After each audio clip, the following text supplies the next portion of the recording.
Please take the roll. Deputy Mayor Van Ness. Here.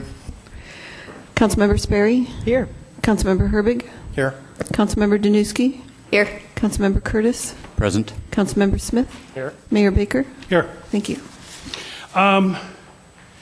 If, Hannah, you would be so kind to lead us in the Pledge of Allegiance, so we'd all stand.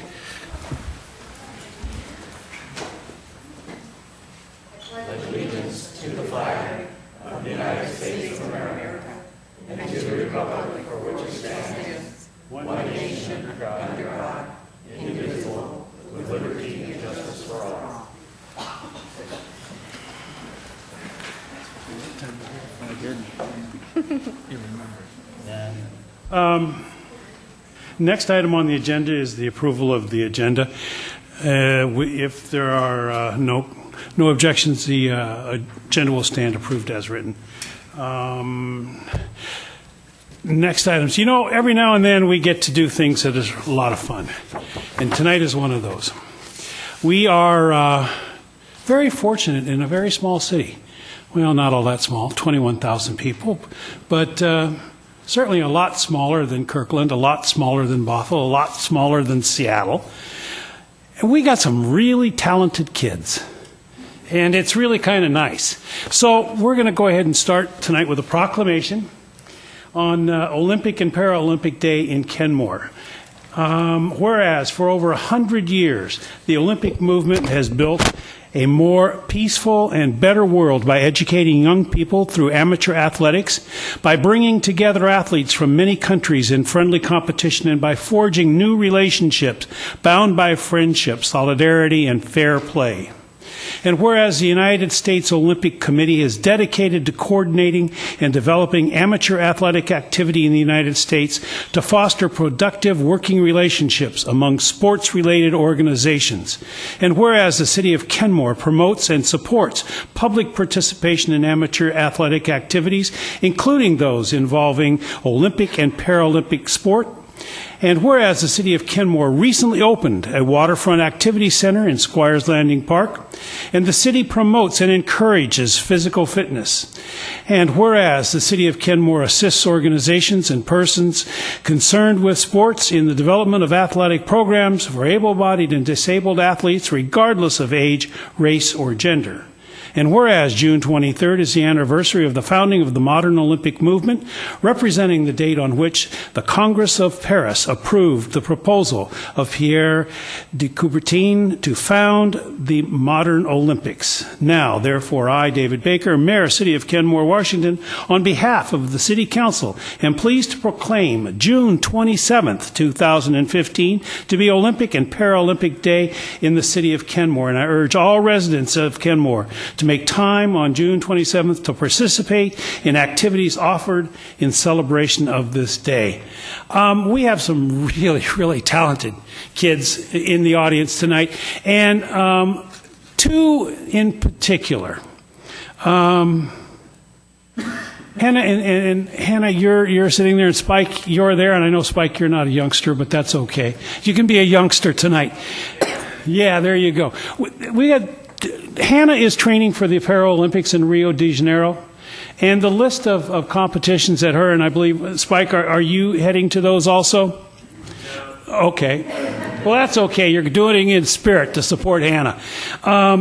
She's going to be starting in the team time trials in Oklahoma City later in April, and then she's going on to the World Cup in Duisburg, Germany. And then she's going to Lake Placid, and she is going to be going to the National Championships in San Diego and the Senior Para World Championships in Milan, Italy, later this summer. So she's going to be a very, very busy person, and we really wish her all the best. It's pretty amazing to see the level of competition that we have in these kids here in Kenmore. So I'm really pleased and honored to present this proclamation to you. Dan, I believe that's what I'm supposed to present it for.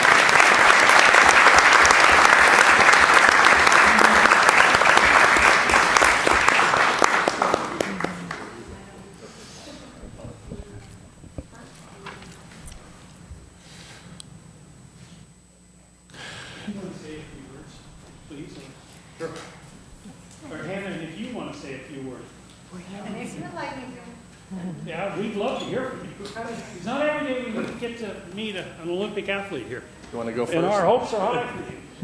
So first, we'll have more to say later on, but for now, just very grateful for the opportunities that the City of Kenmore is giving Olympic-level canoe and kayak athletes, and it's unique in the United States and greatly appreciated. Thank you very much. Thank you.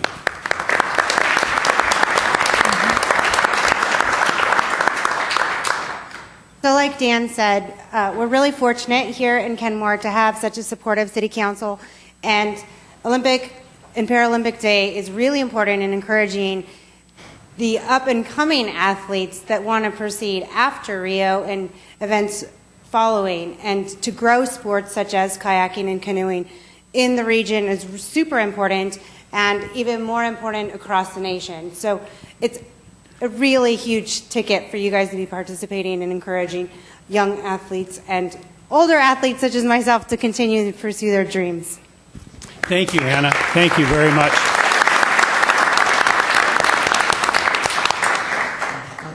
Now, we have another group of talented people. These kids are really amazing. That watched their progression over the last few years. Pretty special. Pretty special.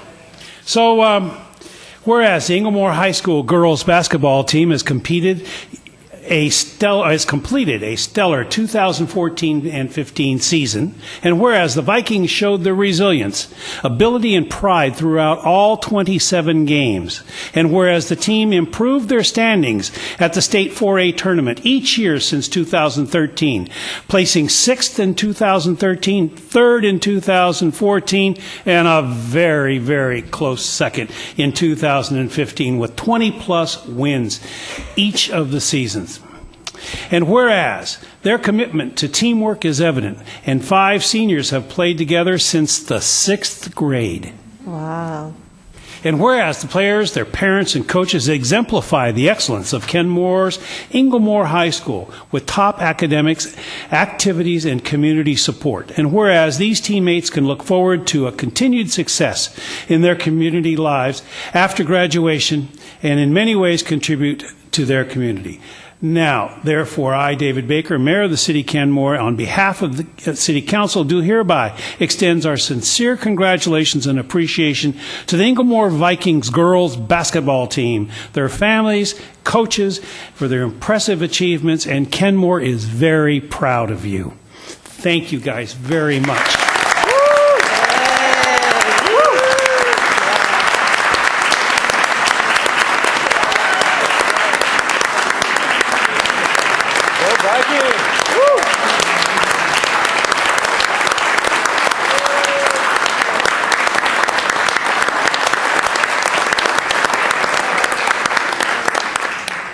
So somebody from the team or school want to come up and we're going to get them all up here for a picture. I was going to say, actually, I'll be up there.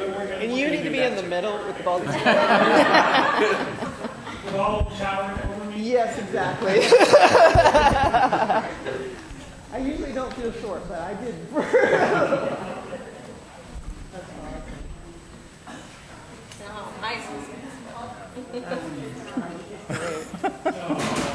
Oh, look at that! Yay! Oh my gosh, this is amazing. All right, 1, 2, 1 more. That is so cool. What's that? I don't mind. Picture this here. Awesome. Great job.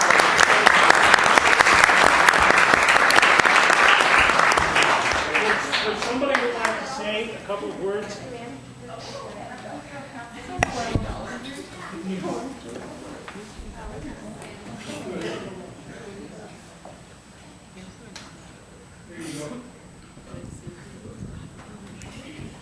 First off, we want to say that we're very grateful for the recognition from the City of Kenmore. It's really cool to be here. We've worked really hard throughout the season to get to where we got, and we are just very grateful for the last 3 years we've had, and we are very excited for our people that are moving on in college to play, and we're excited to see where they go. If you want to say anything? That was good.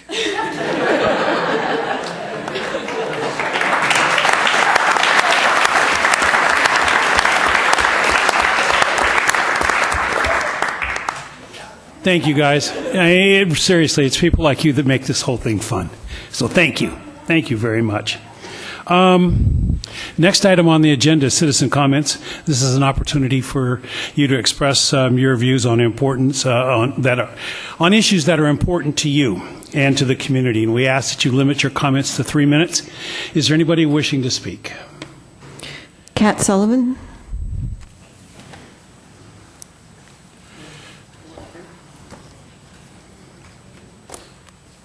Hello, my name is Kat Sullivan. I live at 19121 61st Place Northeast, just off of 61st Place. And I'd like to bring to the council's attention an issue that I feel is pretty important. I sent a letter, and I'm just going to read this highlights. I am an activist for low-income people with power, as well as a member of Lake City Christian Church, and represent them with Lake City Homeless Coalition at the Mennonite Church. My experience with poverty spans over 30 years, and I've witnessed the increase of poverty from cradle to seniors, and it's not getting any better. Our last one-night count revealed that homelessness has gone up 22%, with 3,772 souls living on the street. But this is not the real numbers, because this count could not include those doubled up in housing, those living in RVs, those in tent cities, or those living in abandoned properties. Our Washington school superintendent says he estimates that over 32,000 K through 12 students are homeless. He said he wonders how it is that these students could be successful if they're wondering where they and their families will sleep safely after they leave school. If anyone in Kenmore believes that this crisis is not in our community, they are blind to the realities of homelessness within this community as well. Last week, KOUW had a series about homelessness in King County called No End in Sight that told the stories of those working to end homelessness. During the interview, Mayor Murray asked for outlying communities to join the fight against homelessness. He said that 97% of the services for homelessness lie in downtown Seattle, which is simply not sustainable as long as homelessness keeps growing. As an activist who is aware of these issues spanning the 30-odd years I've been working for those in poverty, I wholeheartedly agree. North King County, where Kenmore resides, contains some of the highest per capita incomes of the county. I understand the fear that if Kenmore were to provide more services to curb homelessness, the worry is that it will attract more homelessness to come to the community seeking help. The truth is, it is already here. You could ask any of the nonprofits around Kenmore, such as St. Vincent's and Hope Link nearby, who will tell you they cannot keep up with the demands they get every day. If we want to stop the crisis we see in Seattle increasing in our community, Kenmore needs to step up to the plate and curb it before it is too late. Making homelessness illegal is not the answer. It takes incredibly more revenue to fill up our jails and family courts, literally 1,000% more than if we stem the tide of homelessness and poverty by making sure there is affordable and safe housing in our own community. And there's many ways that we can do this. I spoke with Mayor Murray's office last week and Councilwoman Sawant's office today. They send their regards, and they say that outlying communities, not just Kenmore, but outlying communities could do a great deal, and that they're willing to help with that. So I just would like to bring this to your attention and let you know that there are folks in your community willing to work to try to begin the work that needs to be done around poverty and homelessness in our community. Thank you. Thank you very much, Ms. Sullivan. Mark Prince. Thank you.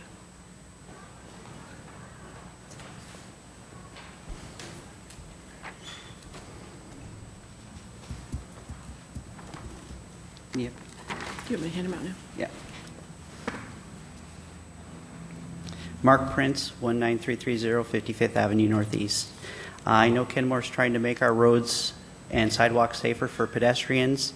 This happens to be some new construction going on right next to my property, and I have kids walking up the street to the bus stop, especially in the morning where it's still dark, and what we've had is an open ditch for a water line that's been uncovered, and this is going on now 3 weeks. I've had the families of the kids actually ask me about it, and so I just bringing it to your attention. There's a lot they can do. They can put a plywood over it. They can rope it off, so you can actually have a walkway through there. There's a very limited walkway as it is. So right now the kids are walking on the street, and that 55th is not a good road to walk on because of the bend. So I'm just bringing it to your attention. Thank you very much. Thank you, Mr. Prince. John Adamski.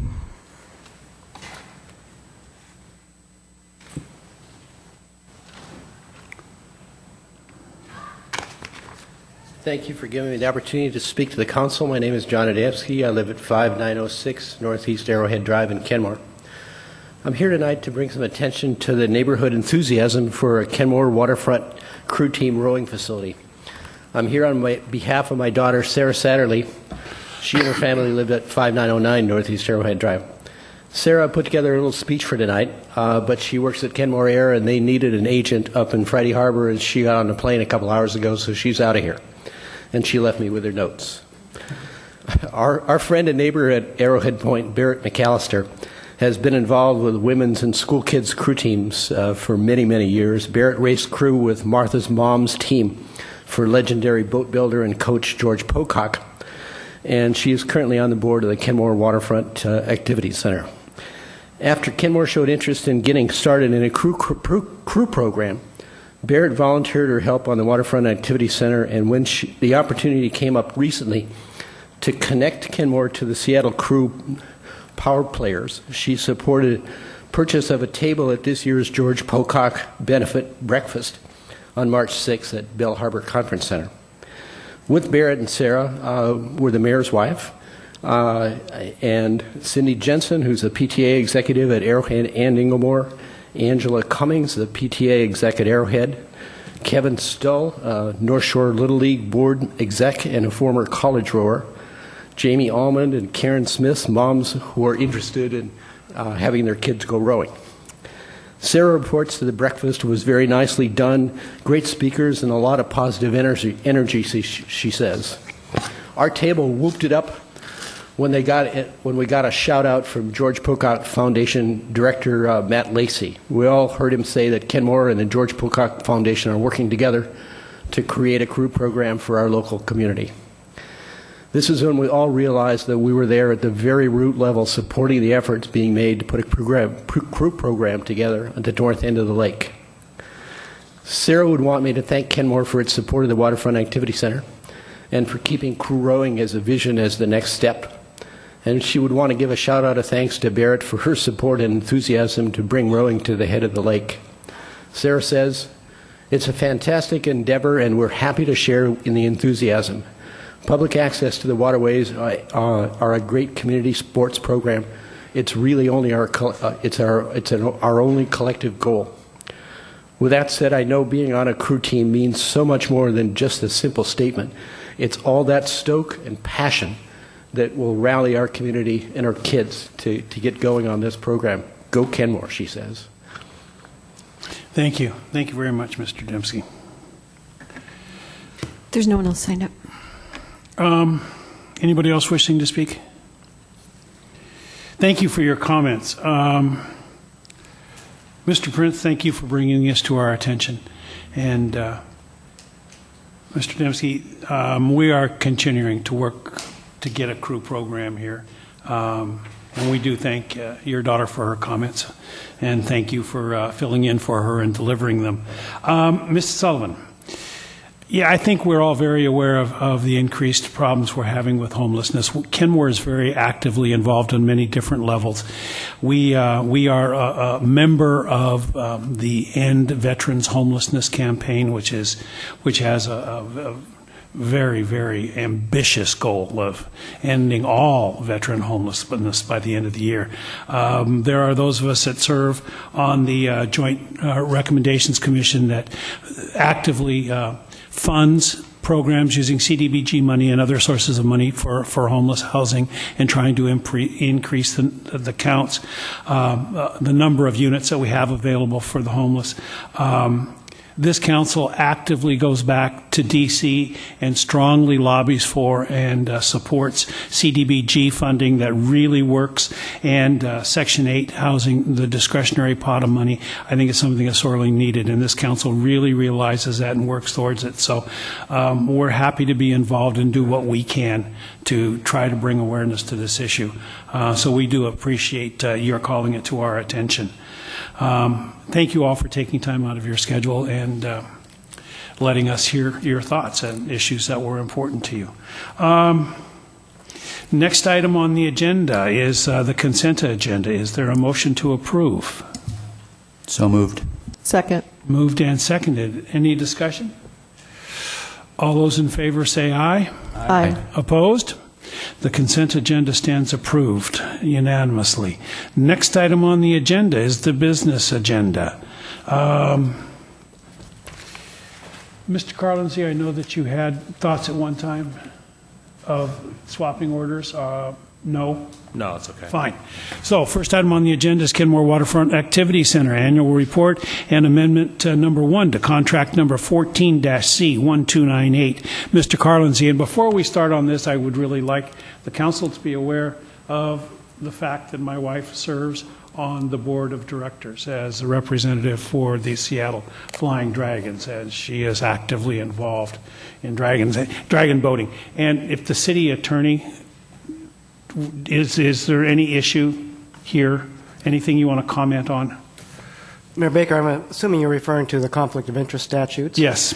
Those statutes apply to municipal officers such as the council members. That statute does not apply to members of nonprofit boards or organizations.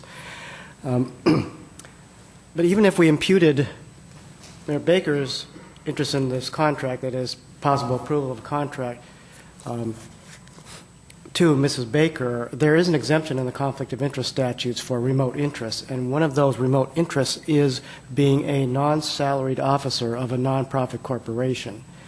I'm assuming that Mrs. Baker is not compensated for her work on the board of this organization. And if that's true, then there's no issue, no problem here. Thank you. Thank you very much for that clarification. All right, Mr. Carlinzy.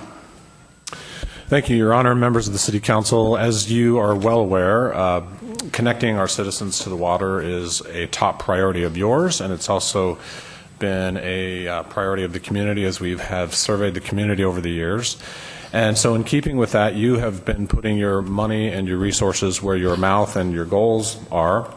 And last year, the city, under your direction, purchased a piece of property on the Sammamish River and actually at the confluence of the Sammamish River and Swamp Creek. And soon after that purchase, you went out for a request for proposals for hand-powered watercraft programming at that site.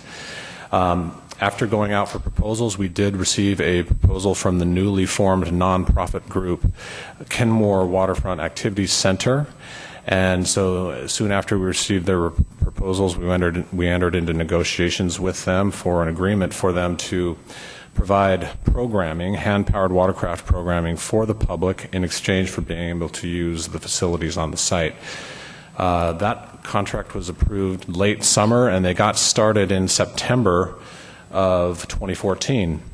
And so they kind of got started at the end of the summer season.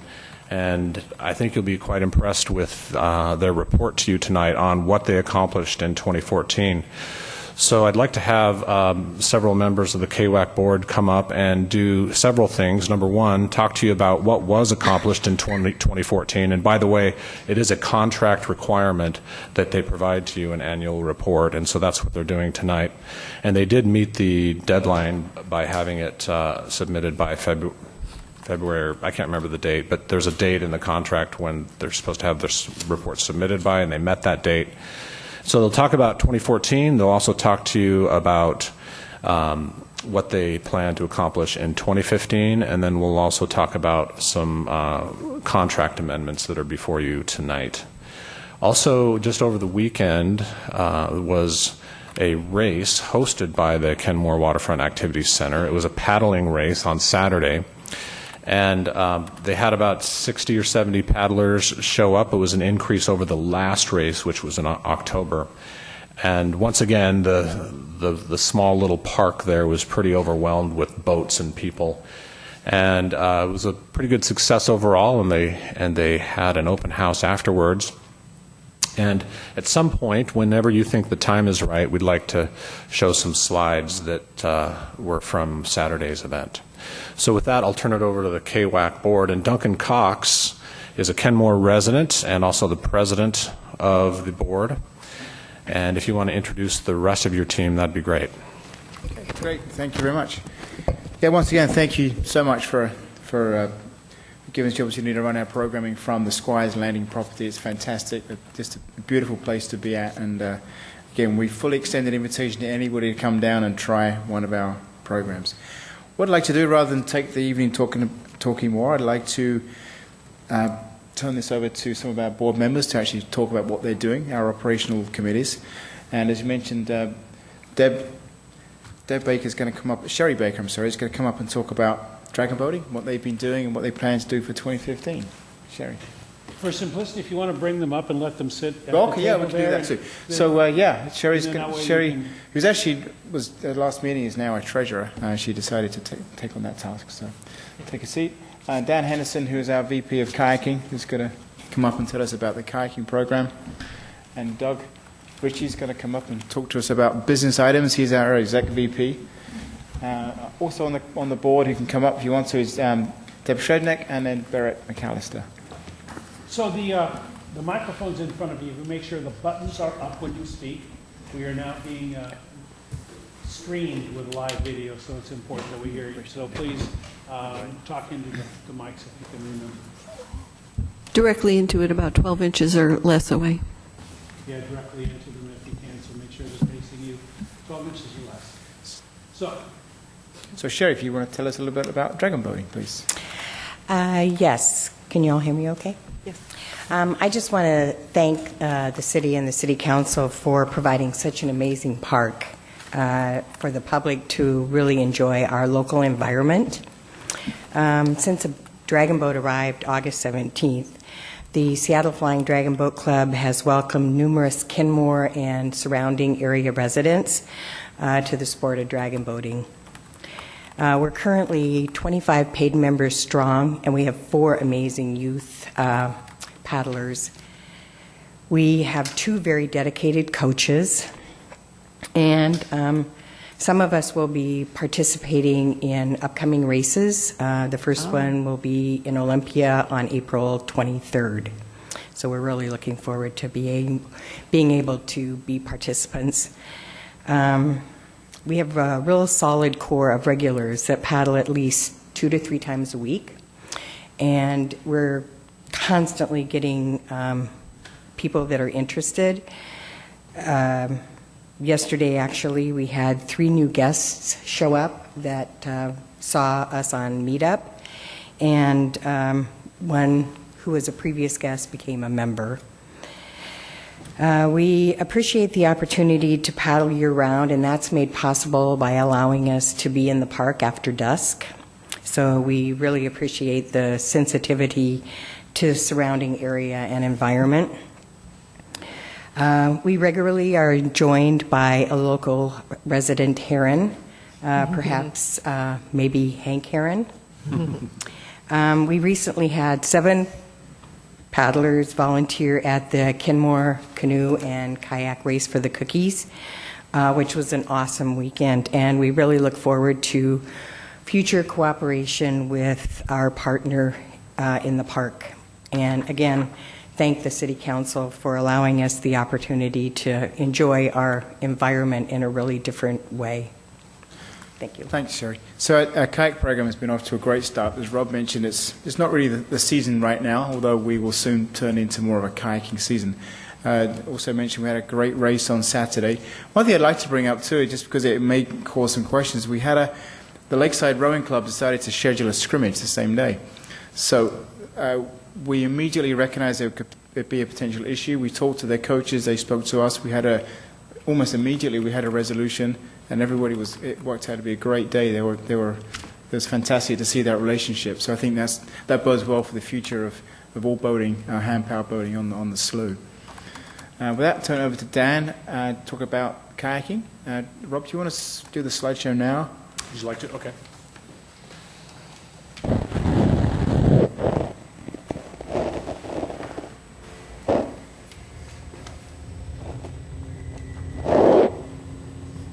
Let us catch up with you because of great pictures here.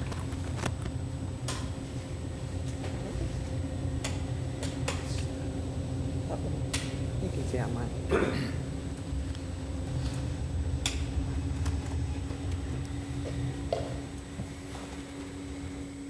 So just to let you know, the boat in the very far right-hand side, that is actually a designated para, and is the boat in the front here. But the one on the right is a outrigger para canoe. If you want to talk about that, Dan. Sure.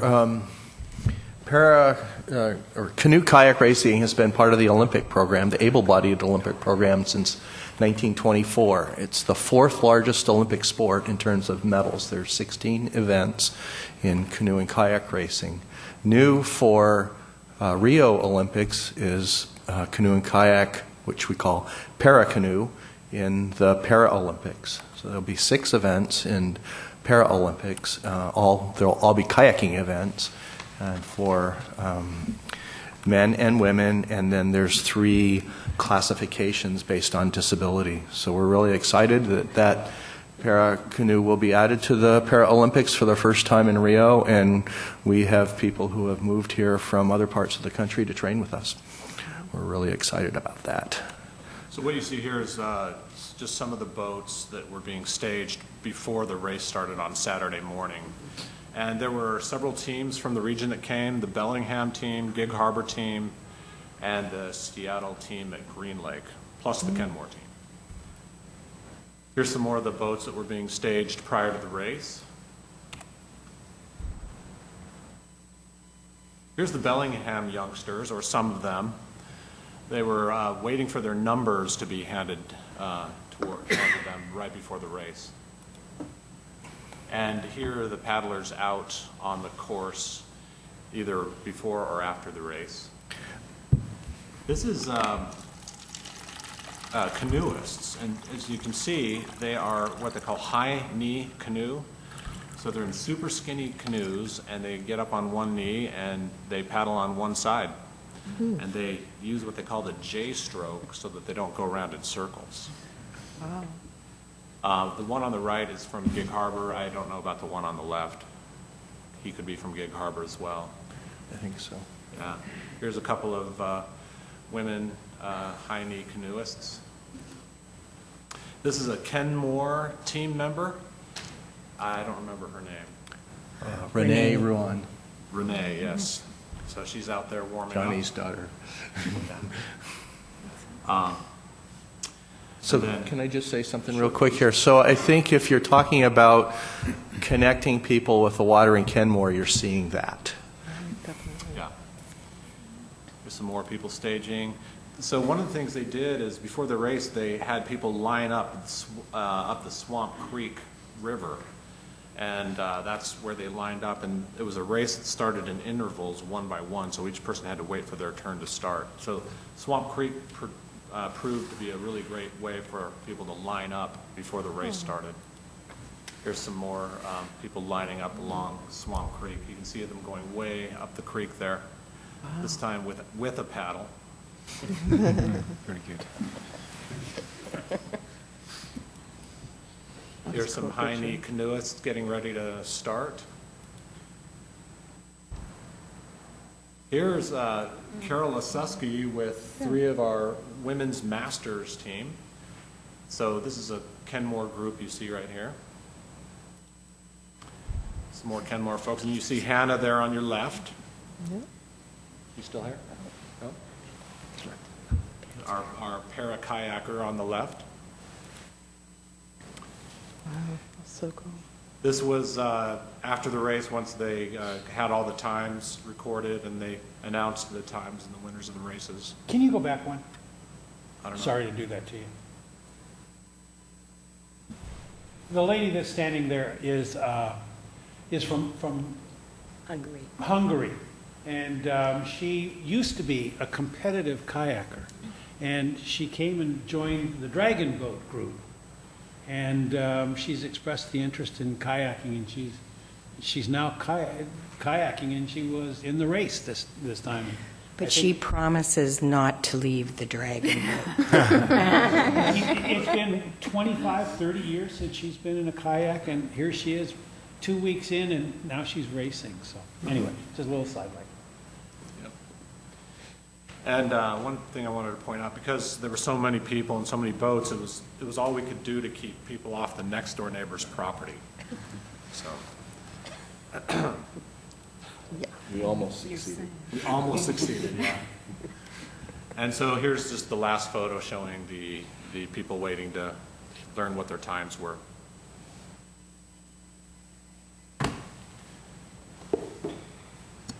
So the theme of the Kenmore Cascade Canoe and Kayak team is helping young athletes become powerful people. We do that through athletic development. We do that through mental strength development, strength of character, learning tenacity, setting goals, pursuing goals. So many of the life lessons that can be learned through sport is a real strong focus of our program.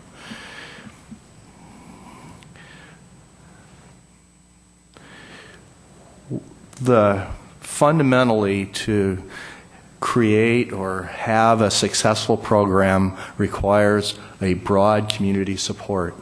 We're finding that here in Kenmore, and we're incredibly grateful for that.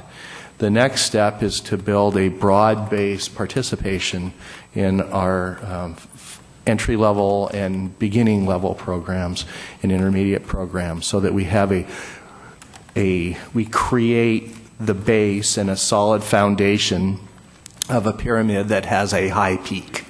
The broader the base, the higher the peak. And I believe that here in Kenmore, we'll be able to build that base, and from that base develop a high peak. In programs I've coached in the past, we put 3 people on Olympic teams. I believe that within 10 years we'll do that again here. And having a resident of Kenmore represent the United States in the Olympic Games. But that has to happen only when we have lots of people in the program, providing a broad, rich experience and a home for people who want to develop to a high level in the sport. So our focus to start with is to build that foundation. And that will be our focus for this year, is to build a solid foundation, a broad-based participation where lots of kids, adults, and para-paddlers have the opportunity to learn to be safe on water, to develop skills, and then to start to pursue athletic goals where we can be part of them building themselves into powerful people. So, we have numerical goals. We'd like to see 60 kids come through the program. We'd like to see 5 or 10 para-athletes come through the program. And this is not just one day of paddling. This is regular, weekly, multiple days each week paddling. The physiology is very similar to swimming, so it would be that kind of training demand. So the kids choose the goals, the participants choose the goals they wish to pursue, and then it's our job as organizers and coaches to maximize the time that they invest in their paddling into their athletic and personal performance. That's it. Yeah, I think just to go over some quick numbers, they're in the report, but just to emphasize, just with a very short period of time, we had 677 hours of, call them service hours, but hours of activity, including both volunteer and actually people on the water, which is fantastic. And a lot of that is to say thanks to Dan's tireless efforts. The other thing we started last year is a coaching program. So all the adults involved in the program, and there's about 7 or 8 of us that are actively involved, Dan's been teaching some very high-level coaching classes for us, and I think as of this weekend we're going to start getting on the water to learn actually hands-on how to do this coaching. So Dan was talking about building that fundamental base, and we've really started doing that. So to add a couple of things that Dan has going on, we've partnered with the Girl Scout troops, and we've got a day coming up in April. We're working with the school district, trying to get into the schools. We have a school meeting coming up at Kenmore Junior High, trying to recruit those kids of that age group. Of that, our focus is on the 10 to 13-year-old right now. So that's a strong focus, and I know we'll do well. Yeah. Well, we also have a Cub Scout Day in May, and we'll have activities for Paralympic Day in June, and then we've also agreed to be part of Kenmore Play Day in August. Okay. You also have recreational kayak classes coming up this summer. Yes. Also week-long kayak camps, a couple of those this summer. Yes. Yeah, those are strictly recreational, not athletic programs. We just expose kids to the water and adults to the fundamental goal of those is water safety and skill development. Yeah, and then the 3-time-a-week class for kids starts in May, correct? Yes, the beginning class. Well, there's a beginner class scheduled each month from May through September. Yeah. So yeah, we've got great things happening in 2015, and we look forward to a huge amount of growth. Just Deb, if you want to talk real quick, we've got some public events coming up here in the next couple of months. So Deb's going to describe those to us. Yeah, so 2 things. Actually, I'm going to just give these to you.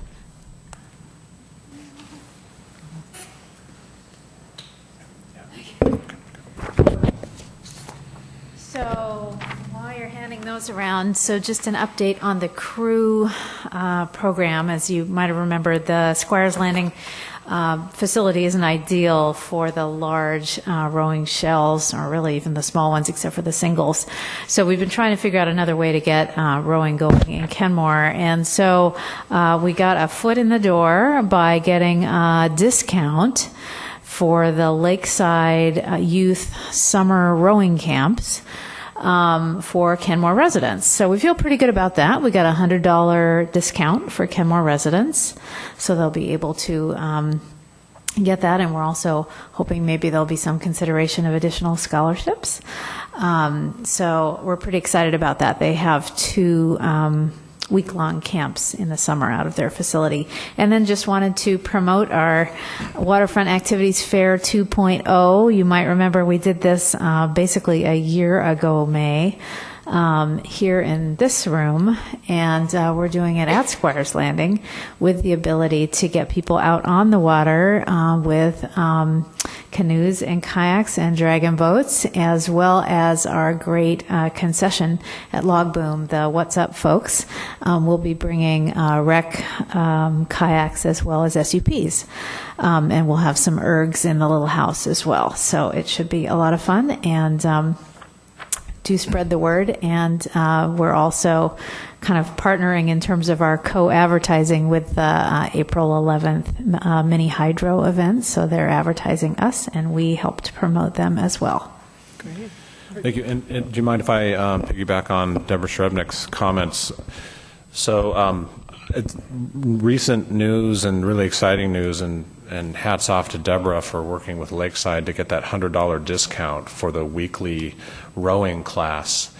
That's the cost is still $200, so it's a $300 a week class, and so $100 off means it costs $200, which is still high for for our low income families. So Deborah and I were at the event on Saturday, and we kind of brainstormed an idea, and that is, what if the city gave scholarships for the difference for low income kids for a handful? Maybe it would be first come, first serve, but maybe 6 or 8 or 10 scholarships where the city paid the difference for low income kids, and we could use the free or reduced lunch mechanism to have those kids qualify. Just another way to get our low income kids involved in a program like that. So we just thought of it over the weekend. Would love to get your reaction to that. And maybe if you want to think about it while we keep talking here, we can come back to it in a few minutes. Okay, thank you. So a couple of we had in the board packet here, there's a couple of contract amendments, things we realized like we buy a new house or buy anything new, you forget a few things that you should have done and should have thought about. So a couple of things we should have thought about was that it gets dark around here pretty early, and people do want to paddle after work. So hence the request to extend their operating hours to 8 p.m. during the hours of darkness, and also in the morning, because some of our youth will want to paddle before school. So that's one of the items. The other item is we would like to include, as Dan mentioned, we're getting more into the para paddling too, which is a very equipment-intensive activity. So we would like to include the para paddlers in our numbers to be able to gain access to the third bay of the garage. And the other item too is we'd want to request permission to keep the dragon boat at the facility in the water. It's just easier to access the boat and much quicker to get in and out. And for our use of our safety boat to be kept in the water there, which again, we need that for our programming, for safety, for the contract requirements. And so the good news here, I thought we'd have to amend the city's municipal code to allow for these things, but there's language, as you can see in the council bill, that already provides that flexibility. So what we would only need is an amendment to the contract, and not a amendment to the municipal code as well. Okay, thank you. Also, in terms to really grow the program, we need to build some additional facilities there, or have some more things. And I'm going to invite Doug Ritchie to come up and talk a bit about some other things we would like to change. Doug? Good evening. Thank you for having me. I'm Doug Ritchie, Vice President of the Kenmore Waterfront Activity Center Board. And as we've begun to really grow the program, and I look out into the future and talk with Dan Henderson and the Sherry and Fong about the Dragon Boat program, it's become apparent that certain additions to the park would be very helpful to attain the growth goals that we have. And I think you may have a copy of the map. Yeah, I think he's gone. I'll pull this up. I think Rob will save me here and pull it up.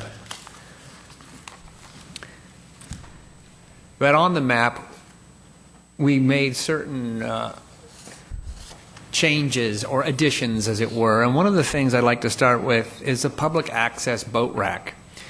If you've been down to the Squires Landing facility, to the park, and you've seen it, it's pretty small.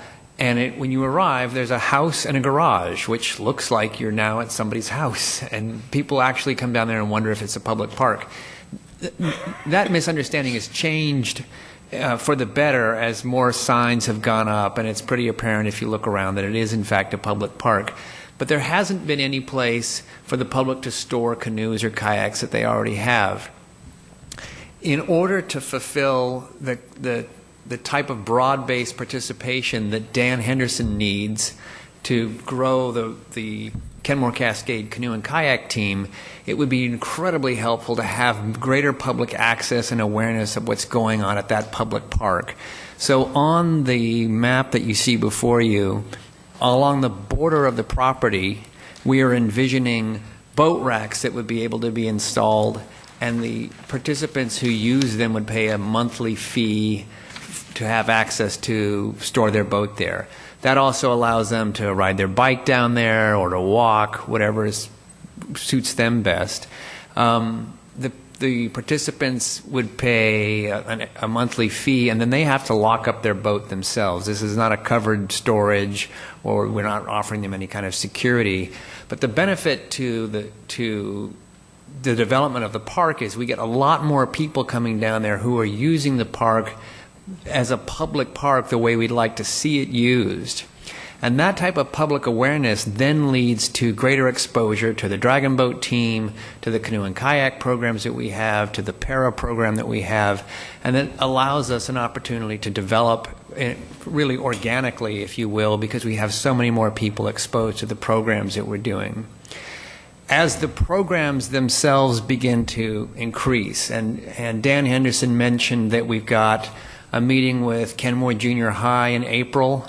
We have a kayak ergometer, which looks like a rowing machine, only it's set up for kayaking. And we have 3 or 4 other individuals who are going to be presenting, so kids can come by and talk to people who are very experienced in the paddling and developing themselves as athletes. But as we do that and we grow, we're going to run out of space for equipment. Dan also pointed out to Duncan and I that the requirements for the para program at the Paralympic level, the rules for the boats are in some cases that they're longer, or in some cases that they have to be wider. But we need a little bit more storage facility, which is why we were requesting to put a shipping container in, which would allow us to store longer boats and more equipment. Rob, you might be able to pull up a picture of, thank you, of a 4-person kayak, which is commonly raced. It is not as long as a rowing shell, but it's long enough that it won't fit in the current facility that we're using. There we go. So I went on the internet and I typed in K4 kayak, and I got these pictures of these beefy Central Europeans racing these. So I went to the Gig Harbor website to give a better picture of kids in kayaks. We'll have beefy Americans that'll compete with those beefy Central Europeans. There's a K4 that we just showed you. Here's another example of a K4. So the K4 is an integral part of all canoe and kayak racing. It's 36 feet long, and the garage at Squires Landing is 24 feet long, so it doesn't quite fit. Right. So a little bit more storage space would be very, very helpful. And if this is a little bit of a chicken and the egg thing, we can't bring the kids in unless we have the equipment there right before they get there. And we don't need the equipment unless we get the kids. So we're working on both of those things almost simultaneously. One thing Rob didn't tell you is that when he found those beefy paddlers that were very intimidating to him, he was actually looking at the women's team. And so they're quite serious. So public access boat racks would be great. A little bit more storage facility for the program that we want to run out of the Squires Landing Park. We need also to be able to move these kids and other adult racers to events around the area. We've got races going on at Maple Ridge in Canada, in Bellingham, down in Tacoma, or actually Gig Harbor, excuse me. That's where it is, Gig Harbor.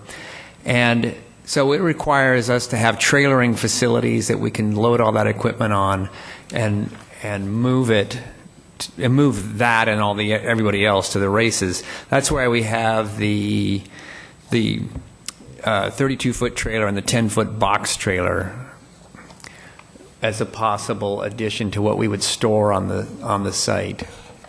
I think Rob's going back to that original picture.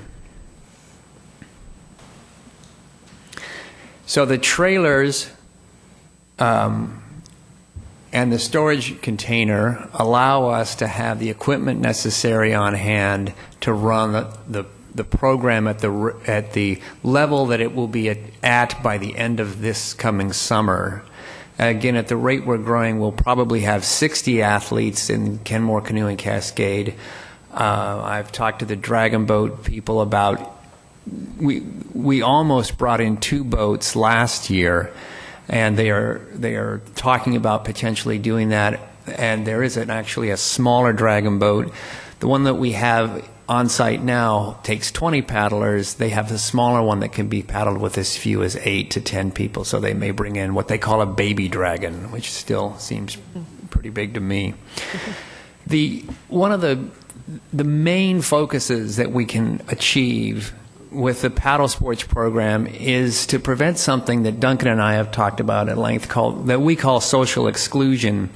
And that can occur when there is a public facility, but members of the public have difficulty accessing it. And sometimes that's true with a public beach. I've been to mountain bike parks. There's one out in Issaquah, and it's a great park, but you can't find a place to park.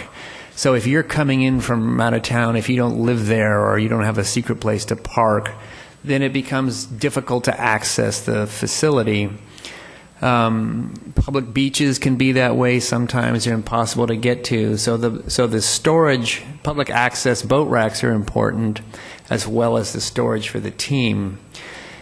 The very interesting thing that Dan has been able to provide for the KWAC board is a commitment to all levels of athletes, from children to adults, and abled as well as disabled individuals. And what we're excited about is that the pathway for those athletes goes as far as they would like it, as they want to take it. We don't have a truncated or a separate set of goals for people who are differently abled than we do for people who'd like to be on the Olympic team. All of the programs that we're offering at Squires Landing culminate in an athlete's ability to attain Olympic status if that's where they want to go. If they're interested in paddling with the Boy Scout group and learning mastery of open canoes and the techniques that go along with that, we have that program as well.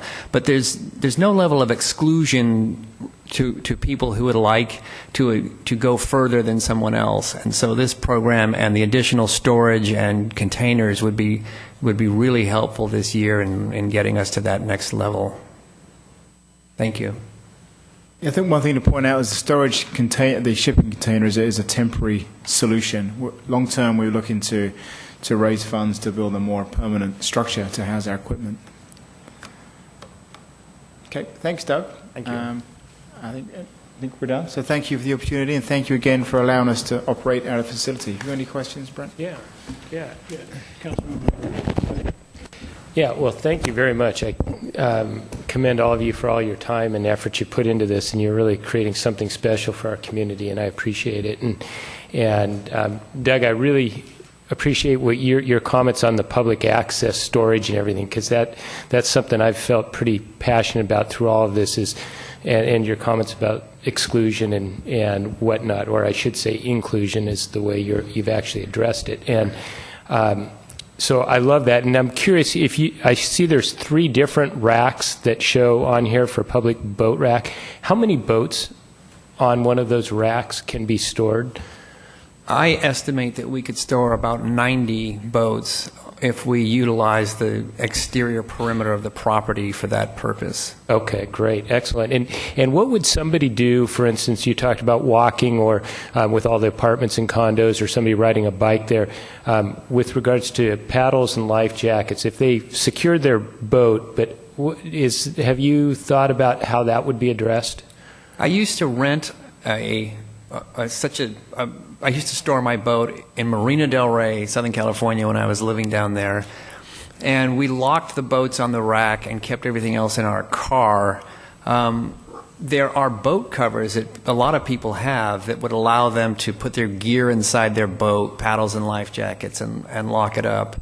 The main impediment, though, for individuals is and particularly with a lot of the sea kayaks that you see. I don't know if any of you folks have tried to put one of these large plastic or fiberglass sea kayaks on top of your car. Some of them weigh north of 85 pounds. So a lot of people have difficulty because they don't go paddling because they don't want to put their boat on their car. And then trying to find a place to park, then you got to drag the boat down to the beach. It really becomes an impediment to people paddling. So the main thing is getting the boat near the water would be a huge help to the public. Great. No, that's fantastic. And then with regards to Rob's comment, he asked on the scholarships or the funding for the crew. I'll just, since I had these questions anyway, I would say I'm leaning towards not supporting that, and the reason is because I've been involved with numerous sports, youth sports, recreation leagues and whatnot, and in every league I've been involved with, we've had to address this issue of how you don't want to turn a child away. But in each case, we've never relied on the city or the municipality to come and fund it, and I don't like the precedent that maybe that would be setting if we go down that path. And so I think it's a good idea in some ways, but I think generally I would be on the no side of that. I have a quick comment about that too. The term financial attrition came up in a meeting I was having with some of the parents regarding racing, and it at some level really does describe what happens to a lot of young people who are engaged in some sports. I can think of alpine skiing. I did that with my kids. It can get really expensive. But a lot of other sports, as time goes by, parents drop out of it. Duncan has a daughter who's a ballet dancer. I have a daughter who's a ballet dancer, and she was just accepted to the University of Washington and maybe on their dance team. But I think last year her mom and I spent $12,000 on her dance to the exclusion of whatever her brothers might have wanted to do. But since they play computer games all night, that seems to be okay. But we are aggressively fundraising. In fact, one of our members of our organization is not here because she's a grant writer and meeting with someone to try to get donations to our club. What we want to do things to reduce the financial burden for the athletes and their parents so that we can keep this focus very broad and accessible to all the residents of Kenmore. I understand the dilemma that the city is in, but we're very cognizant of what goes on too with the money and how we're going to promote these programs so that it's not 100% dependent upon the kids themselves or their parents to pay for things. So, if I could jump in here, so just for your clarification, what we're looking for tonight is your direction on the proposed amendments to the contract that are described in the agenda bill. If you also want to give us direction on this crew summer scholarship idea, you can. I sprung it on you tonight, so I recognize that you often like to kind of mull things over and think about them. So please don't feel pressured to give us a decision on the crew scholarship idea. But we would like some direction from you tonight on what you see in your agenda bill. And just so you know, I'm fine with the agenda bill. Any other questions, comments? Deputy Mayor. My only concern, and you alluded to it, with the parking and availability of parking. I think when we started this whole thing, that whole north section was thought to be available for parking, and we're infringing on that. And maybe someday we'll get some additional property to expand this waterfront park. But one concern I have is that once you commit this to storage and program stuff, then you may lose it forever to parking for a park. And as it is now, there's room for maybe a half a dozen cars down here, and the rest have to be out at the street. Maybe with just that green area there, it could be arranged in such a way that you could get another half a dozen cars up there. But I think that's something we need, and I think we should be planning for it for the coming. We summer agree, season. and we've asked Rob to get his big dock out of there, but Yeah, we'll get that out of there soon. Also, kind of longer term, the city owns the Squires Landing Park to the east, and up by 175th, that soil is in good condition for a future parking lot. That's not funded right now, but we definitely see in the future a parking lot off of 175th.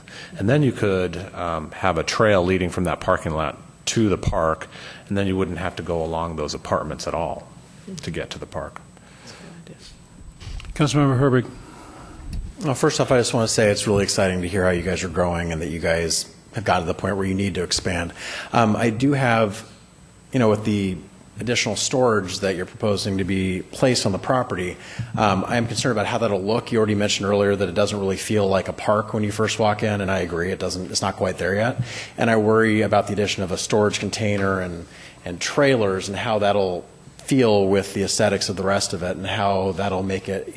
I worry that it won't feel quite as park-like with these temporary structures and temporary, trailers kind of taking up space.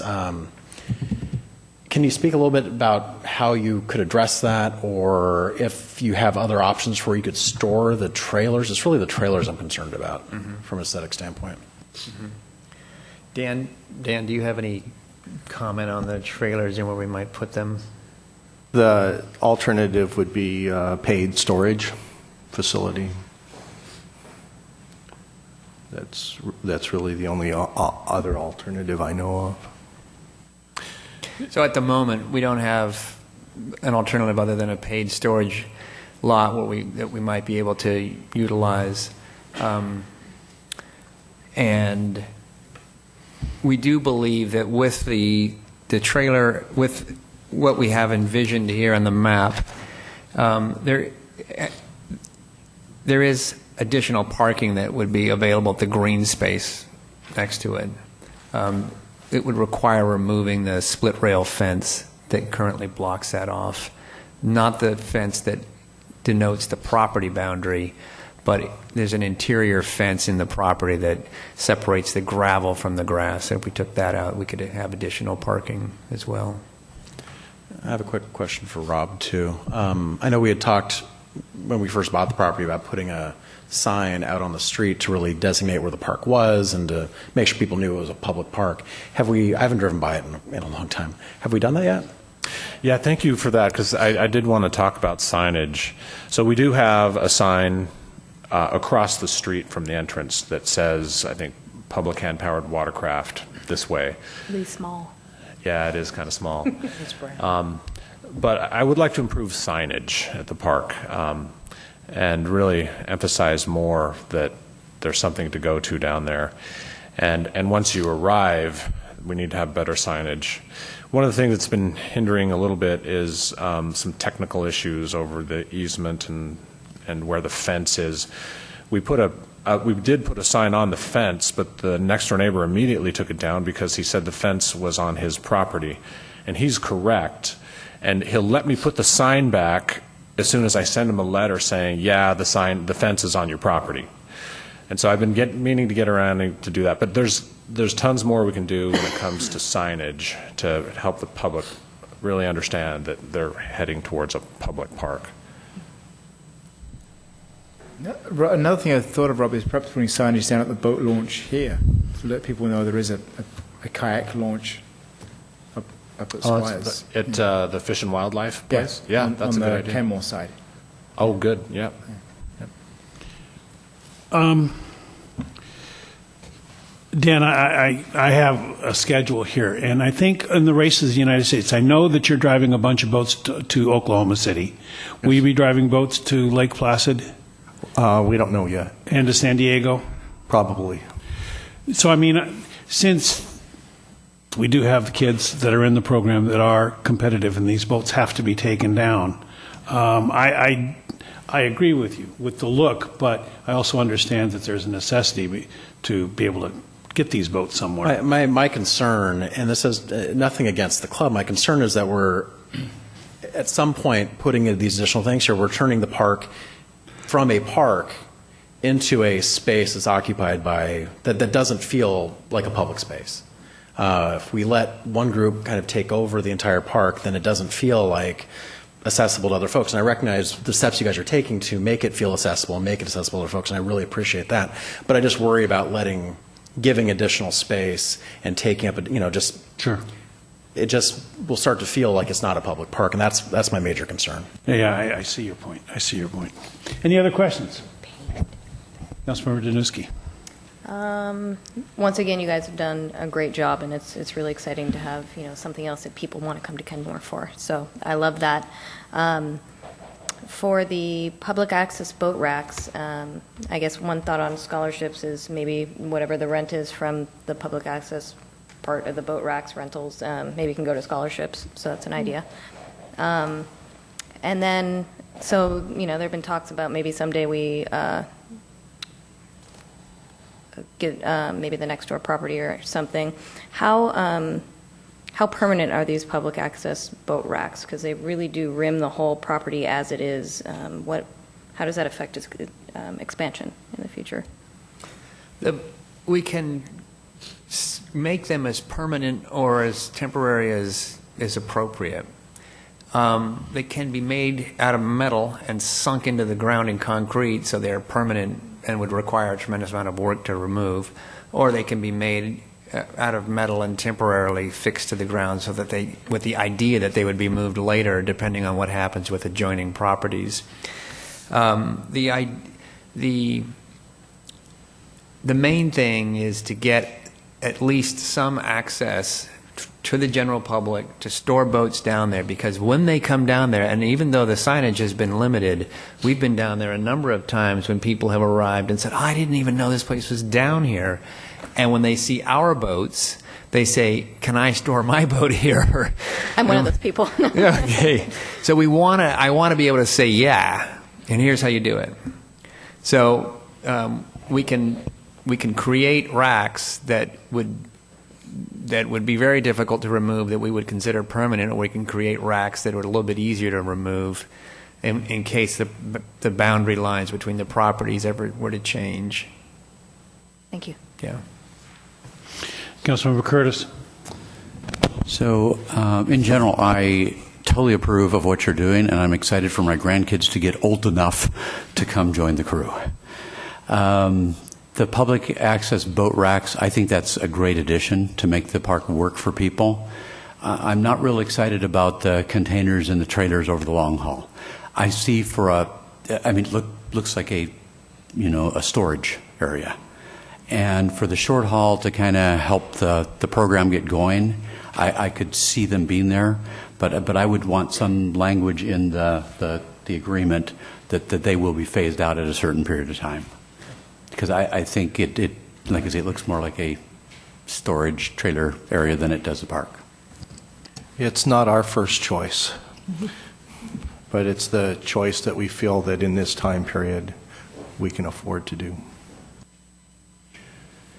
City Manager, any thoughts?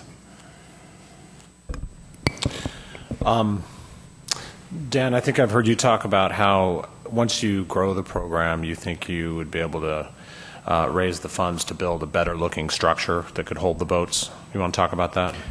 Yes, we've already started that process of looking at funding sources, a capital campaign to develop a boathouse. There have been a couple of sites on the park property that have been discussed, but essentially what we think would work well is a 40 by 40 foot footprint of the building, a back away from the water a little bit more, either at the north end of the lagoon or kind of just east of, or kind of in the, northwest corner of the property. And then the existing garage and the mobile home that are on the site now could be taken down and that whole area opened up. And we thought that would be really attractive and fit our needs really well. Councilmember Herbig. Going actually to the mobile park, I was curious, Rob, what is the plan on taking down the mobile park, the mobile home? Yeah, there's no plan right now. The agreement with KWAC actually contemplates the possibility that they may take over the mobile home someday if they grow substantially in participants. Wasn't there some provision if we get that state funding that we would have to take it down?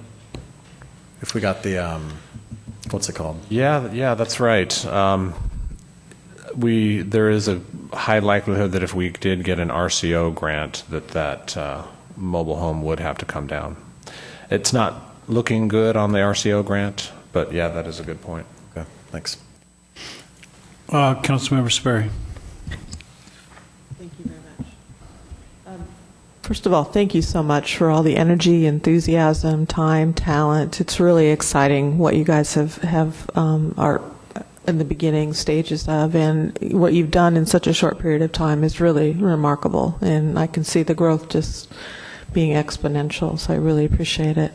A couple questions. One is the mobile home. Do you guys use that now, or is that part of your program? We don't have a key, but if we Okay. did, we'd be using it. It would be great for changing rooms for the Dragon Boat team and for the Kenmore Cascade kayak team. Dan Henderson has a full weight set that's designed specifically for physiological requirements of paddlers that he's got to put someplace. We could use it for equipment, for office space. Last year, when there was a submission to the state for the RCO that might have required the removal of the mobile home, I sent in a plea saying, well, wait, the state could use it as an office space to monitor salmon or water quality or something, because we could really use it, and it's a valuable asset to us. But I certainly understand the bigger picture of what might happen. I know the last two events we had that I was out there for, the kids used it for changing, and for restroom facilities, right? There's two restrooms in there, so the girls had one and the boys had one, and I can see the necessity for use. So, and I was one of the proponents of that thing needs to come down, but in any event. Okay. Councilmember Curtis. Mine was sort of a related question. What do you do for bathroom facilities when it's locked up? We have bathroom facilities that are temporary and serviced by the city for the public park. Porta potty. Public. Anybody else? Councilmember Smith.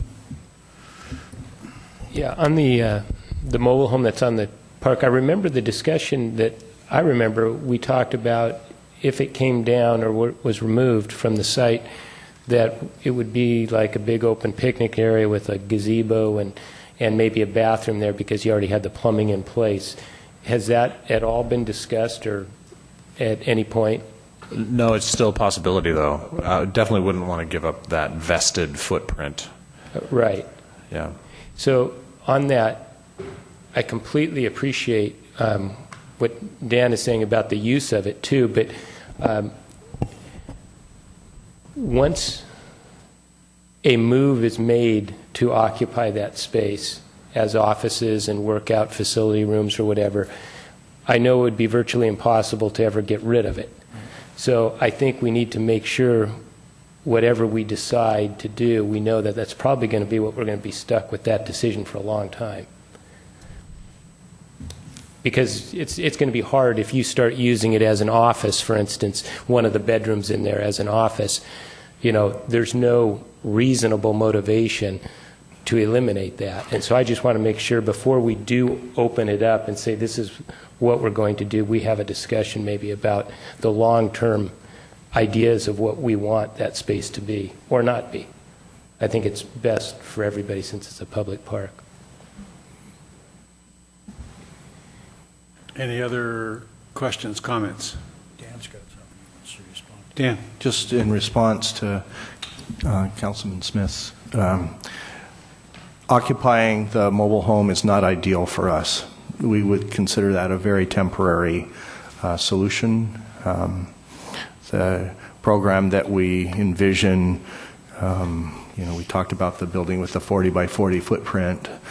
We see that as being a two-story building, downstairs being boat storage, upstairs being changing workout room, office, meeting room, all that kind of stuff upstairs. So it's not an ideal situation. It's a step forward for us, but certainly our vision is far beyond that. Okay, excellent. Mayor, can I have Yes, a please. question on that? So, just because I love the fact you're thinking long-term here and what the, how you would do that, have you thought, how would that be funded? Is that something that you believe through the classes and the courses that it can be funded, or is that something that you... We would fundraise privately for that. And that would all, okay, great. And we would not be coming to the city for that. We're grateful that you're letting us use the park. I appreciate it, and when I hear an answer like that, I appreciate it even more. So thank you. So this amendment to the agreement, amendments evidently can be made at any time. Is that correct? That's correct. So I guess some of the concerns that we have with the trailers with temporary storage facilities, is it possible that we can sort of add some language into this that will allow this to be revisited after a period of time? Sure, you can do whatever you'd like. I mean, would that make everybody happy that we could... happy is the wrong word. I mean, there's some serious concerns here about the way that the way that it looks and the transient nature of boat racks and temporary storage units and everything else. So I'm looking for a solution. Councilmember Sperry. Mr. Mayor, it says the term of the agreement ends this year. And it'll automatically extend for additional year if neither party gives notice. Okay. So it's through 2016. Mm-hmm. So it seems like the one concern is about the temporary storage, and I don't see anything in the language that talks about it being temporary, but I do see prior written agreement with the city manager. So I don't know if there's a way to make that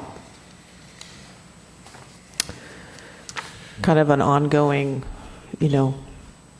is this going to work for the long term? Maybe make it temporary, I guess, is kind of a way to say it.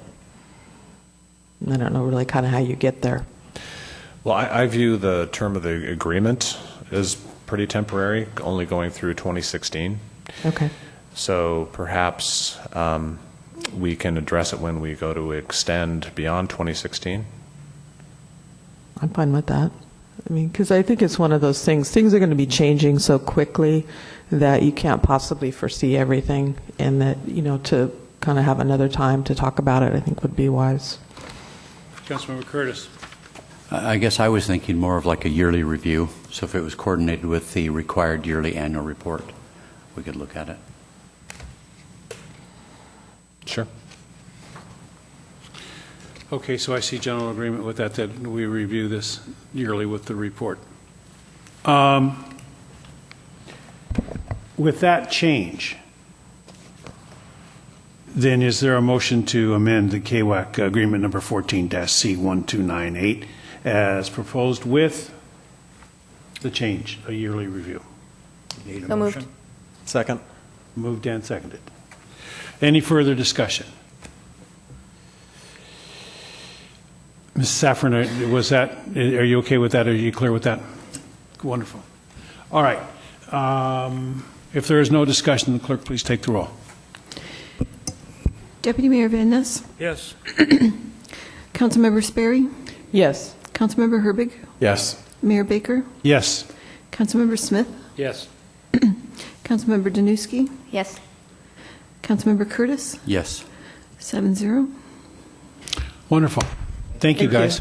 Thank you. Thank you very much. much. We're really looking forward to seeing great things coming out of here. Thank you all. Thank you. All right, next item on the agenda. Chief Sether. Annual police report for 2014.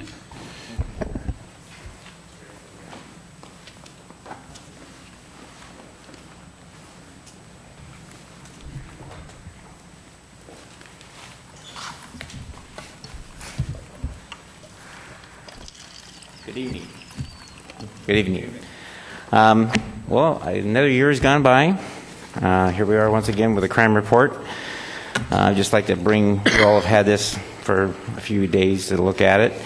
I'll just go through and highlight some areas and then be happy to take any questions that you might have. I do want to talk about the crime rate, the change that we're going to have in the crime rate, possibly starting at the end of this year into next year. So at the end of that, I want to talk a little bit about what we can expect there. So page 10 talks about the Part 1 crimes per 1,000. Part 1 crimes are basically criminal homicide, forcible rape, robbery, aggravated assault, burglary, larceny, theft, motor vehicle theft, and arson. They've compared the 4 contract cities, which are comparably close in population to each other, and you see that we are the lowest of the 4 and Part 1 crimes, which is pretty consistent with our past year. It's kind of up and down, but this last year in 2014, we basically did very well in our Part 1 crimes. Then the next page, it just shows you graphs on the categories I just spoke of. There's a slight increase in its aggravated assaults, but it's not anything too drastic. It's pretty comparable to what we've had in the years previous, and everything else kind of remains pretty much static. Page 12 is the nonviolent property crimes, crimes against property, arson, burglary, and larceny. We'll say that we are down in burglaries this last year, which is encouraging, but I wouldn't expect it to stay down because that's one of those type of crimes that a lot of transients come through and commit, and it's just kind of a random type thing. It's really hard to stop this type of deal. We encourage the homeowners to take all possible precautions and don't leave stuff open or and make it easy to be a victim. But we did have a reduction in that category this last year. Larcenies were up slightly, just by a few, which is pretty negligible. And you go to the next page, Part 13, or page 13 is Part 2 crimes. These crimes are, simple assaults, fraud, vandalism, possessing weapons, prostitution, drug offenses, driving under the influence, disorderly conduct, drunkenness, and more crimes of such type of nature. We're pretty comparable with the 4 cities. I think Maple Valley is the lowest in this one, and Newcastle and Kenmore share the same crime rate at 30. So it's gone up a little bit, but it's not as bad as what we had 5-6 years ago.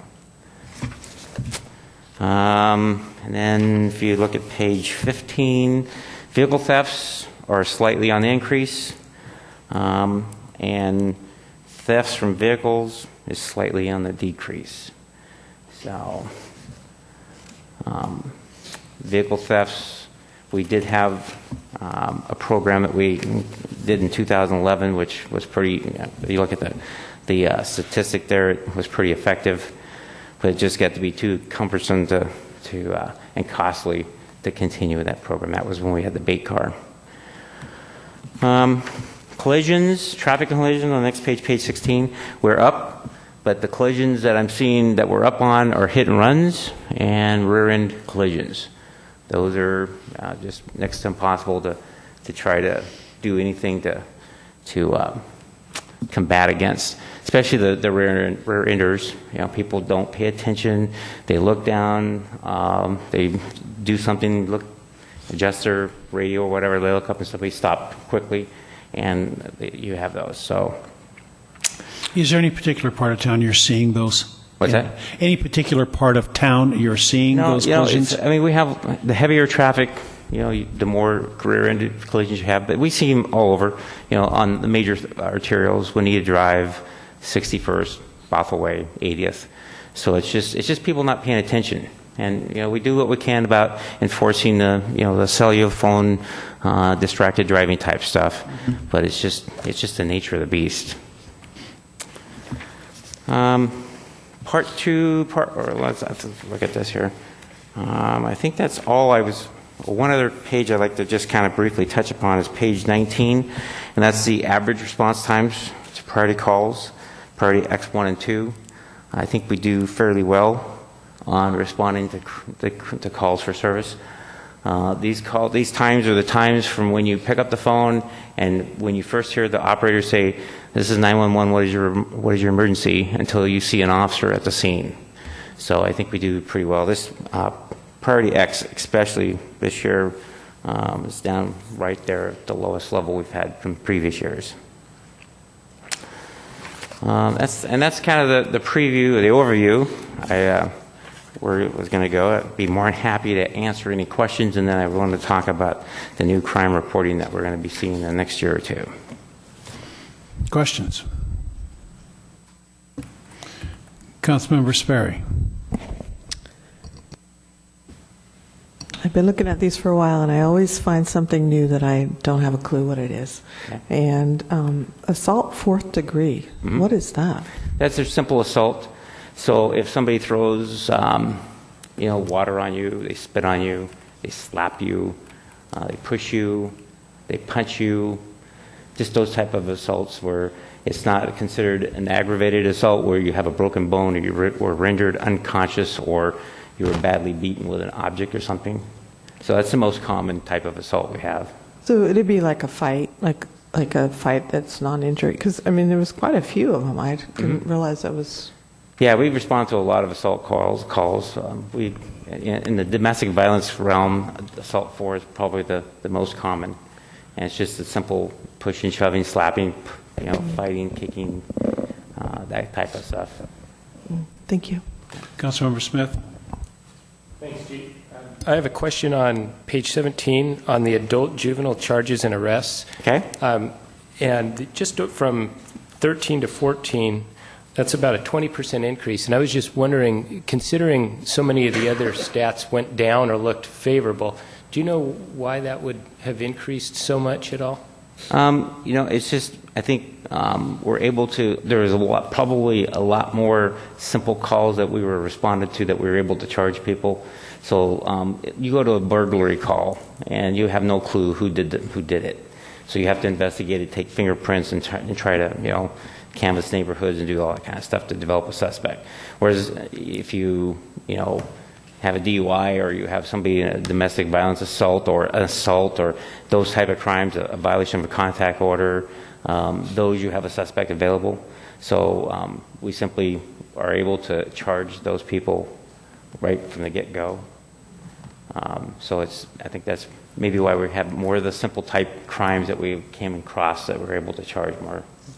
Okay, great, thanks. And then the only other question I had was, and you talked about it was the collisions, and again, it was that increase. And I'm wondering, is that something that is, there isn't a comparison like the other cities like there is on the collisions, and I'm just curious if that has anything to do with, or could it have anything to do with the resulting increase in traffic that we have, or I'm just, if you have any thoughts on that. Well, my thoughts is that anytime you increase traffic flow, you're going to increase the chance of accidents, collisions, however you want to call it. So I think it's a factor.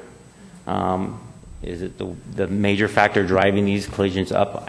I don't think so. I think it's a lot more of a human factor. But the more traffic you do have, the greater risk you have at greater accidents. Okay, yeah, I just thought it was interesting how it was pretty flat, and then all of a sudden it kind of bumped up a fair amount. Unfortunately, I've seen a lot of hit and runs. I don't know, people don't have insurance, they don't have driver's license, so they get in a collision and then they just flee the scene. They don't want to stop, and if they're suspended, they'll get arrested, and they don't want that $550 ticket for no insurance. So we've seen a lot of people just get involved in collisions and then just flee. And if you get a license plate number, that's a start, but you have to be able to identify the driver. And what we have to do is we have to be able to get the registered owner and do a montage and show you a series of 6 pictures. You have to pick that suspect out of those 6 pictures. If you can't, then we can't charge again for the hit and runs. So it's a pretty difficult crime to charge because most of the time people don't have a clue. They don't pay attention to the people that are driving the vehicle that hit them.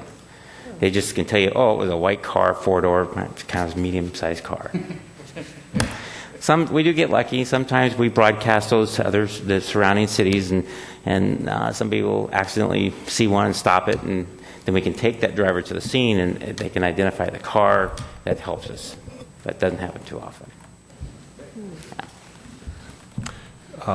Hey, Chief, on page 14, domestic violence, you and I talked about this. Can you let the council know why those numbers are down? Yeah, so years previous, when they used to collect these stats, they were collecting statistics that not only involved arrests, but also involved the responses that we went out and we gave people warnings and stuff. And I was not aware that they were doing that. So what we did is we filtered out all the stuff and just wanted to show you what the arrests were. So that's why the numbers are down, because these are just the actual number of arrests that we've done, not when we responded and gave warnings and did our, our stuff like that. So, Councilmember Herbig? I was just curious. I'm looking at page 20, and it's got commissioned officers per 1,000 residents. How do we compare to other like cities on that statistic? Yeah, I think Maple Valley, is about the same as what we are. This commissioned officers per 1,000 has always been one of the misconceptions that years ago they used to say this was we used to gauge how many officers we should have by officer per 1,000. It hasn't really panned out that way. We can, we're doing great at 0.75. Some cities might have 1, some cities might have 2. I think the more officers you increase, the more officers that on-view crimes, so it doesn't really make them available for patrolling and that type of stuff, because they stumble across more crimes, so they're involved in those. So this we have on here just because we've always had it, but it's not a good gauge to determine how many officers we should have in the city. We should look at the dispatch calls for service, our response times, and those type of issues is how I look at are we at a good level of police service. If you go to page 9, it's 9. It has that. Yeah, page 9. Yeah. Page 9? Yes. Yeah. Well, it shows a comparison of sworn officers per 1,000. It's towards the end. Yeah. But it doesn't have a page number. It's attachment 1. It's their police cost comparison report. Yeah. And it shows all the cities around the area and their sworn officers per 1,000, plus some other columns. It's 90% of the way through the presentation. Right. Yeah, you have that, and then I think page 9 also does a city cost comparison that also has sworn per 1,000 for the different cities there also. So you can kind of see where we're at. We're kind of low compared to a lot of people, but like I say, I look at the dispatch calls for service, response times, and how many dispatch calls for service does each officer handle per year, and that's been pretty consistent, and it's been reasonable and manageable. If we start getting high numbers like that, where it's just getting to be too overwhelming, then it's time to look at. It might be time to look at adding more officers. A week or so ago, I forwarded you a study showing the cities with the lowest crime rates, and Sammamish was number 1 in lowest crime rate, and yet they spend the least amount per capita on police, and they have the lowest number of sworn officers per 1,000. But it just so happens also that they're an extremely residential city and have hardly any commercial. And so commercial has a lot to do with crime rate and how much police officers you need. And so using a per population way to try to compare yourself with other cities is difficult at best, because some cities have bigger commercial bases than others. Tukwila, I believe, I can't remember the number, but they have a huge police force, and yet they're smaller than us in population. But they have a huge commercial base they have to protect. They have almost 4 officers per 1,000 in Tukwila, 3.96. So, but they have the huge malls too that keep them very busy. Well, it has on here. It has the per capita for Tukwila is $8.28 per capita, and we pay $1.56, or I should say $156 versus 828. So that kind of explains it right there. Sure. Any other questions? Comments? Okay. Okay, so let's talk a little bit about crime rate. Last year, I came to you and told you that they're looking at changing the way we report crimes. And it's right now we have what we call the FCR system, or the summary reporting system. And I think in that one attachment that you have, the very last page of that kind of explains this. It talks about crime rates. Under the crime rates that we're currently using, we use, under the summary crime rates, we have 8 categories that we report crimes. That's how we base our crime rate on, 8 categories. When we go to the NIBRS, which is a national incident-based reporting system, we're going to go from 8 categories to 50 categories. So as you can see, our crime rate is going to go through the roof. It's as well as everybody else's. So it's just something that they're changing. The state's going to go to it. Eventually, everybody will go to it. So the rollout on this wasn't going to be until probably 2016, 2017. However, we are one of the lucky people. Shoreline and Kenmore was selected to do the rollout test on this particular thing. How lucky are we? So they're looking at this fall of possibly starting reporting our crime rate that way. Still won't be for another full year before we can see the full effect. So we still, even if they started this year in fall, you still have to have the entire 2016 before we can look at it in 2017 and see what it's done to us. And then you're really going to need 2 years to watch it and see, to get a baseline would be the 2016, and then you need to have 2017 before you could compare it in 2018 to see where the change is really at. So I just want to bring that to your attention that, it's when you see the new crime rate, don't panic, because nothing's really changed other than just the amount of crimes that we're reporting now. And a lot of these crimes, you can go through them. A lot of them really doesn't apply to our city. We don't have a huge prostitution problem and some of these other subcategories that they're going to be reporting on. But it will increase our rate. And it could increase it by 100% in some areas. Councilmember Curtis. So will we switch suddenly from one to the next, or will there be some overlap, or sort of like shadowing? So we'll see, well, here's what the old rules would have been, and here's the new one, so we can kind of get a comparison for I think when we start, it's going to be probably a last quarter of this year we're going to start. So that's not going to be a good base. I'm sure I'm hoping they'll continue to give us a full year of this year to compare under the old system. And then, we can go back and we can show you what the crime rate was for the previous years compared to what they are now under this new system, so you can kind of get a feel for how big the numbers jumped in the first year. But will there actually be a comparison, let's say 2016, with the two different systems, parallel? Certainly can ask for that. And I think I would want it, because I'd want to show everybody what it was under the old system compared to, don't panic under the new, because the new numbers are equivalent to the old numbers, so that would be our baseline. Correct. That would be the nicest, cleanest way to show that our crime rate hasn't gone up, there it is, and this new system, it's 3 times higher, and then you ignore the old, and it's always the same. Yeah, no, I agree. Deputy Mayor. Thanks.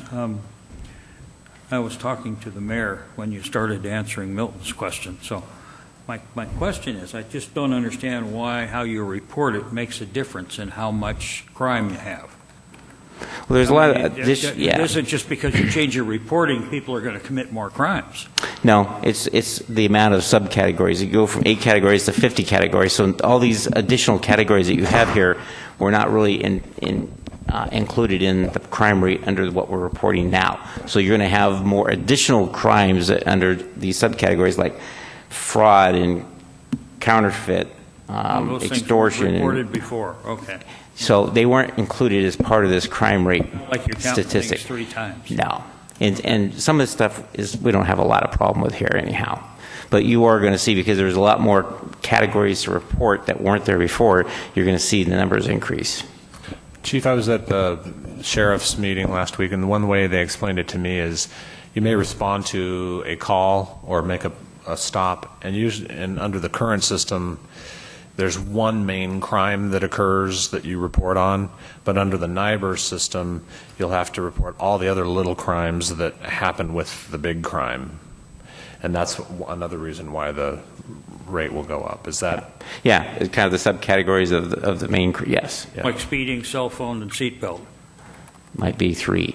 I'm not sure what this is going to look like because they haven't showed us, but I'm sure it's going to be a real pain. Right. Yeah, so it's going to be, like you said, it would probably be more detailed reporting to work.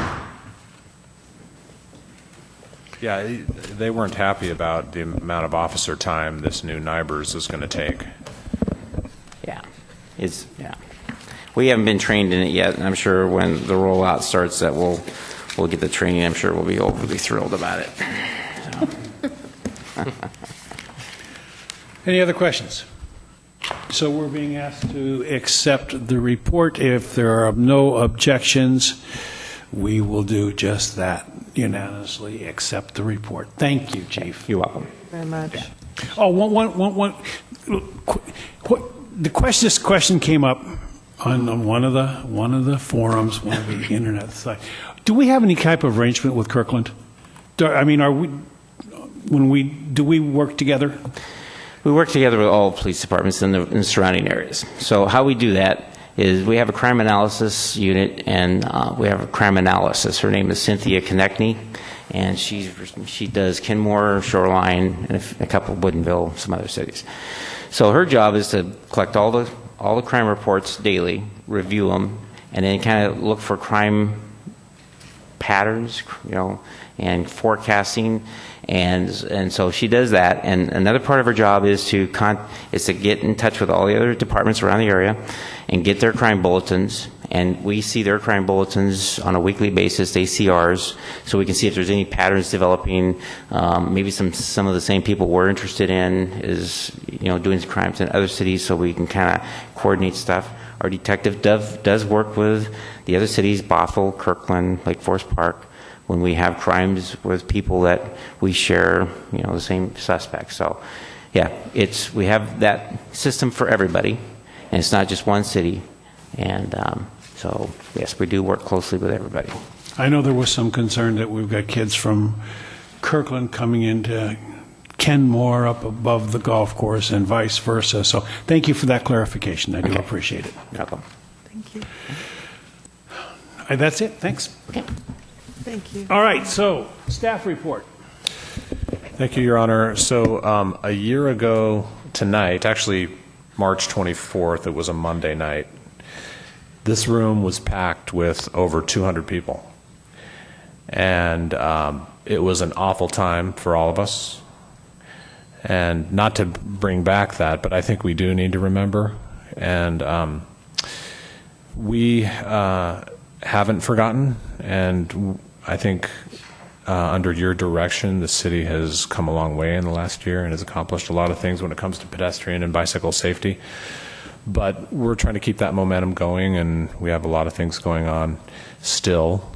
And I just want to make that clear. Along those lines, one of the things we're really excited about is our new traffic engineer that's going to be coming on at the end of April. I know that sounds really far out there, and it is, but this was the soonest we could get him. But he is literally a needle in a haystack. We were not looking for your old school engineer, et cetera, et cetera. And we did a nationwide search, and we're pulling him out of Texas. His name is Brett Schock. So we think he gets it when it comes to this philosophy of pedestrian and bicycle safety. And we'll see how he performs when he gets here, but his references were really strong, and he interviewed really well, and he's up on all the reading and all that stuff. So we're excited to have him, and one of the things he'll get going on right away is the neighborhood safety plans. So that's one of his main workload items. Also, there's no city council meeting next Monday night. And then the following Monday night is For the Love of Cities with Peter Kageyama. And then that very next night, that Tuesday night, the 7th, will be the community workshop. So you will not be having a regular city council meeting where you're taking action on anything until April 13th. So with that, I mentioned earlier about this grant idea for rowing, where Lakeside has already given Kenmore residents a $100 discount, and the possibility that the city could make up the difference for low-income kids up to a certain number. Is that something you'd like to think about some more and make a decision on April 13th, or would you like to talk about it now? What are your thoughts? When does the program start? I believe they start right around when school gets out, is my understanding. June timeframe. Yeah. Okay. Any comments, thoughts? Councilmember Sperry? Well, I think it's I'm willing to talk about it. I do really appreciate what Councilmember Smith said in terms of the precedent aspect of it. Are we going to have an ask from all the other people that have sports camps? And I also do appreciate the commitment that the club has to fundraising. So,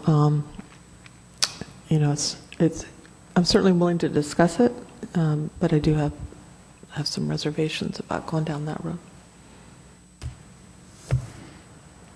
Anybody else comments? Deputy Mayor? I'm inclined to agree with Councilmember Sperry and Smith. I'm concerned about the precedent you set. Not that it's not a worthy cause, but there are lots of worthy causes. And I'm not sure that it's the role of the city to be filling those needs within the city, especially for just one sport rather than everything. So, Councilmember Curtis? I agree. Oh, I think I have direction then. You have direction? I think I see at least four of you saying no. Okay. All right, that's all I have. Thank you. Thank you. With pedestrian safety, I see that Hank Herron is getting involved in the new crosswalk program or safety program. It's good to see Hank out there. Yeah, and for the weekly update this Friday, you should look forward to it because we're going to have a little Hank Herron comic strip. Oh my gosh. Done by none other than Kent Vaughn. So stay tuned. This is awesome. I had a question about Peter Kageyama, the 2 days he's going to be with us. Yeah. You talked about what he's doing on the 2 evenings, but what is he doing during the days? And can we be a part of any of that, or is it? Yeah, so it's the stuff during the day hasn't fully come together. I know we're getting close, but we're actually trying to get him on television. We don't know if we can do it, but there's a morning show on Channel 5 or 7. I forgot what it's called. Northwest something. Yeah. New Day Northwest. And we're trying to get him and Mayor Baker, or if Mayor Baker's too shy, then we'll find somebody else. But we're trying to get him and... Shy? Nobody's ever accused me of that one. Yeah, we're trying to get him and Mayor Baker on New Day Northwest that morning to talk about what's going on in Kenmore.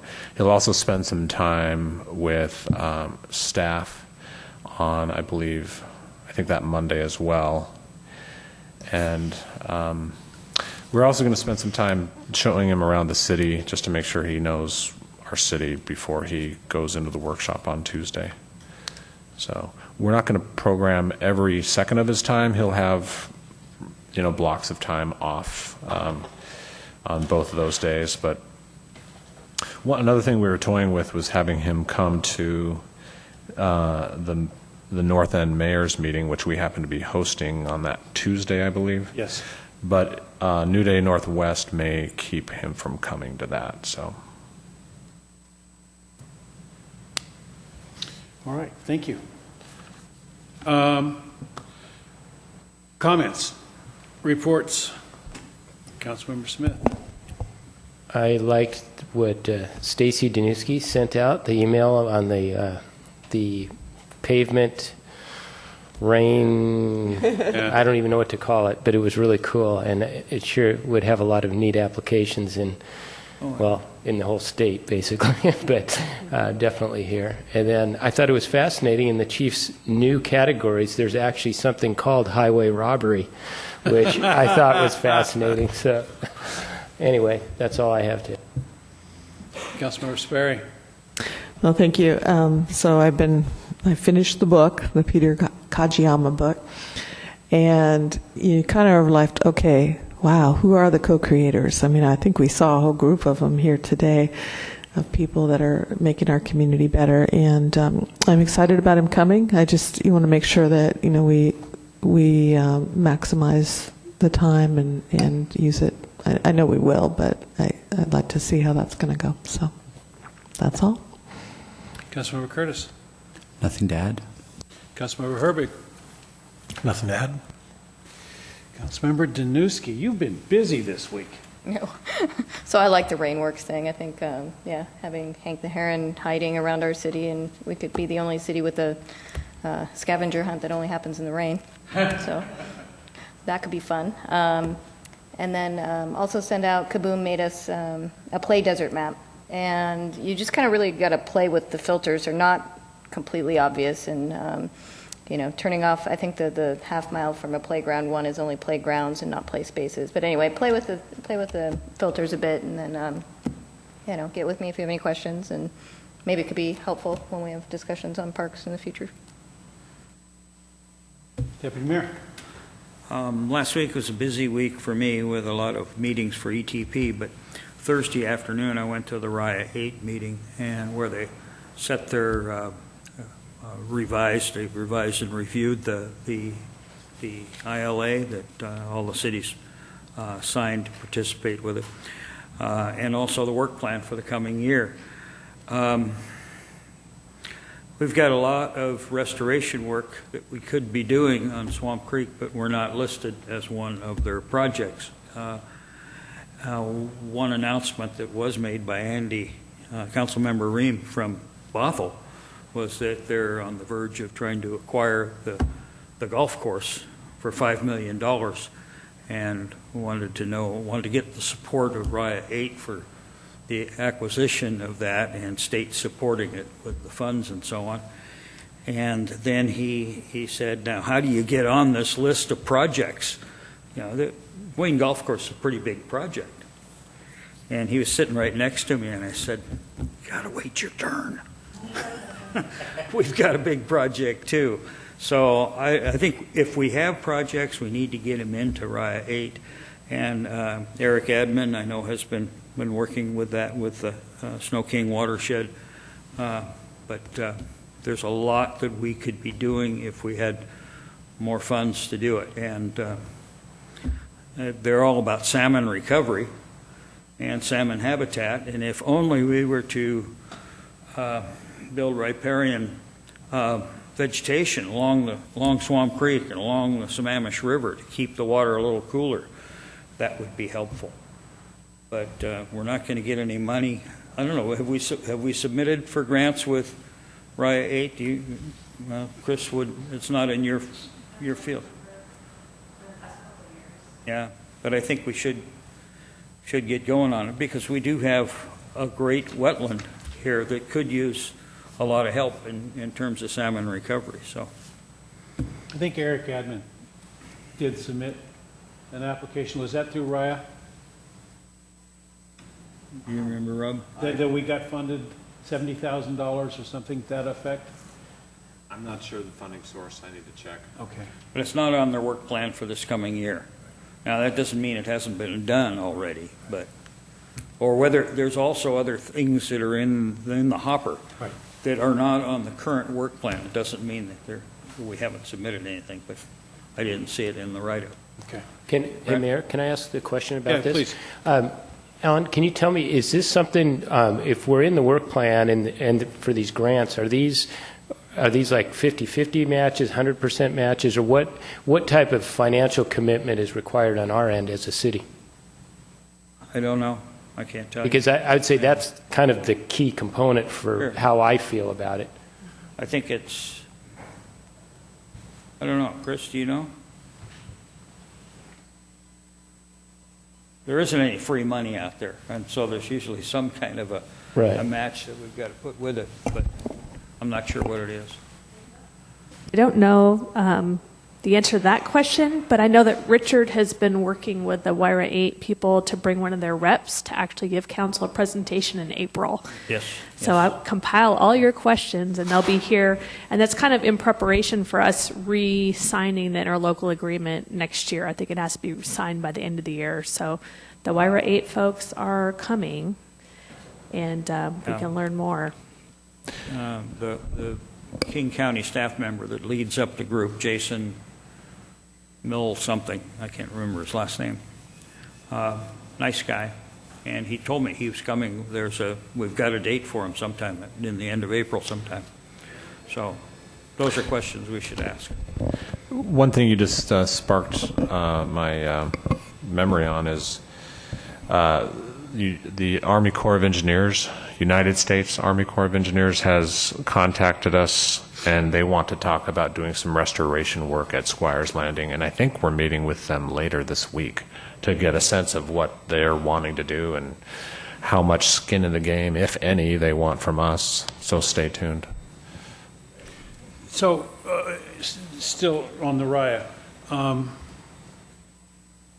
Councilmember Herbig, I know because of your session that you can't be the full member. I know that Deputy Mayor, you've got some issues sometimes with attending. And could you conceivably, when session is over, between sessions, do an alternate spot? Because I know that area interested you. I'd have to look at my schedule a little bit more to see what that would look like. Okay, because I'm the alternate and I'm happy to. They meet every other month on the third Thursday afternoon between 3 and 5. And yeah, that's the problem, is the 3 and 5. Yeah, it's rush hour getting there, rush hour coming home. They've started to meet at the Department of Ecology building in Bellevue, just off I-90, so it's pretty easy to get to. I'll need to take a look at my schedule after That's session's fine. over, Just but if I could, I'd the love offer's to. there. If you can do it, just let me know. Okay. Anything else? I've got a couple of small things. King 5 News was here just before the council meeting. They were interviewing me on 405 and tolling and some of the issues we're seeing with diversion from 520 and some of the increased traffic, what that's been costing us in increased maintenance and wear and tear on our roads. So I was more than happy to let them know. Yes.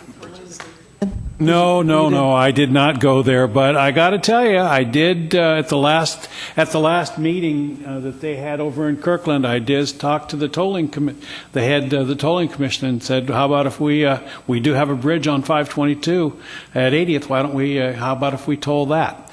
And so he said, "Well, we'd have to look and see if that impacted any state facility." And I said, "So it's okay if your state facility tolling impacts a state facility in ours, but we can't impact one of yours." And he didn't like that question.